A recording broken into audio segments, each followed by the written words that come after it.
একটা সম্পর্ক থেকে বেরোবে কি করে? প্রথমেই নিজেকে প্রশ্ন করো, এই সম্পর্কটা কি তোমাকে কষ্ট দিচ্ছে?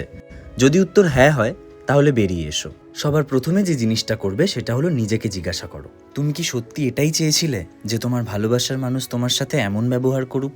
যে মানুষটার জন্য প্রায় প্রতিদিনই তুমি নিজেকে একটু একটু করে বদলানোর চেষ্টা করেছো, আজ সেই মানুষটাই তোমার জন্য তার লাইফের সামান্য কিছু চেঞ্জেস আনতে পারছে না। তুমি শুধু একটা কথা ভাবো, তুমি সেই মানুষটাকে এতটাই ভালোবাসো যে তুমি আমার এই ভিডিওটা পুরোটা দেখছো যাতে তাকে একটু ভুলতে পারো। কিন্তু সেই মানুষটা কি তোমাকে আগলে রাখার একটুও চেষ্টা করেছে? হ্যাঁ, মানছি তুমি ভালোবাসো, কিন্তু ভালো থাকার অধিকার তো তোমারও আছে। তাই এই ভালোবাসাটা ভুল মানুষকে না দিয়ে নিজেকে ভালোবাসো। একটা কথা সবসময় মনে রাখবে, দুষ্টু গরুর চেয়ে শূন্য গোয়াল অনেক ভালো। তোমার নানান বাহানায় আমার জায়গাটা কোথায়?